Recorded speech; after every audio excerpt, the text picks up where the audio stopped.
All right, thank you, Betty Wynn. Let's take a deep dive into this important topic of sleep and why it's so important to our health. We're joined now by Dr. Azizi Seixas from the Center for Translational Sleep and Circadian Sciences at the University of Miami School of Medicine. Doctor, thank you so much for being here. Thanks for having me. Do we have a sleeping disorder crisis in America? We do. It's said that over a third of individuals don't get sufficient sleep. What does that mean? It means that they get less than 7 hours per night, and that significantly impacts them.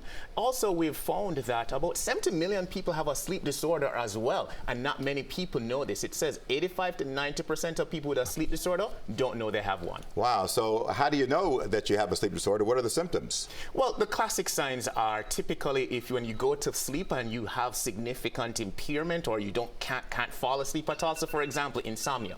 This is when you are unable to fall asleep or stay asleep, or you wake up early involuntarily and you can't go back to sleep, and the next day it significantly impacts you.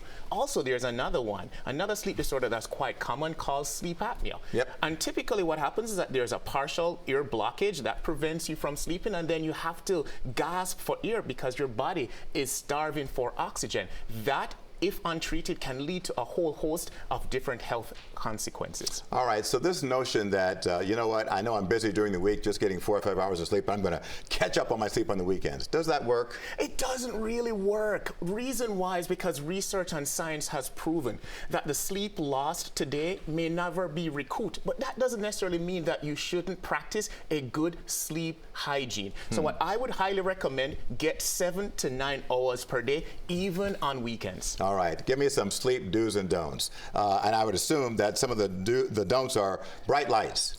Definitely not, but particularly blue light. So our phones really emit this type of blue light that can significantly impact your ability to fall asleep. There is a hormone called melatonin, and what happens over the day is that it is increased, and that gives us an appetite to fall asleep. So the excessive blue light diminishes our ability to fall asleep. Watching TV? Watching TV as well, significantly. You should not do that. Really? And then, well, some people say that it puts them to sleep, but what it does, and people don't know this, just having it on, it can cause what we call these micro arousals. So even though you may fall asleep, you may not go into deep sleep. Caffeine.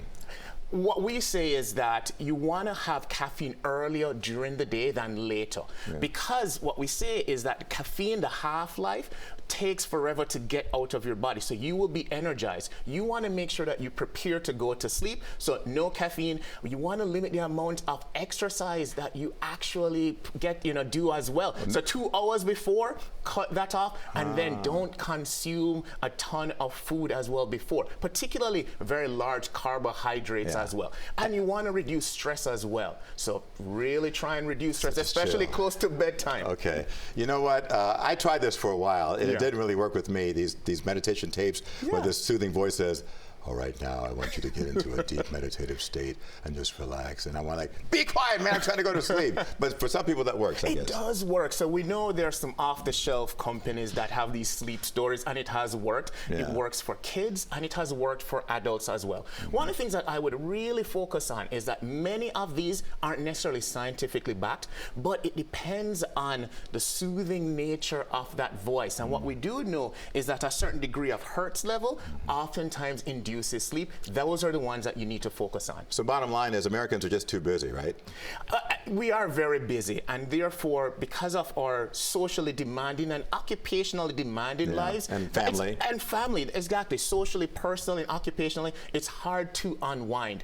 And so what I oftentimes tell people is you need to invest in sleep. See sleep as an investment, because when you sleep the night before, it gives you all that energy for the next day. So essentially invest in your sleep so that you can conquer your next day. And lastly, the long-term impact of not getting enough sleep is? It can be grave in terms of impacts your overall wellness, but it has been linked with poor cognition. It impacts your immune system. It can lead to Alzheimer's disease. It can lead to heart disease. It can lead to diabetes. It can lead to cancer. It can lead to all-cause mortality. So the goal is that no doom and gloom. Sleep is the one thing that you can take control of, and it's the way in which the body gets to take care of itself. So see sleep as a healing as opposed to a nuisance. All righty.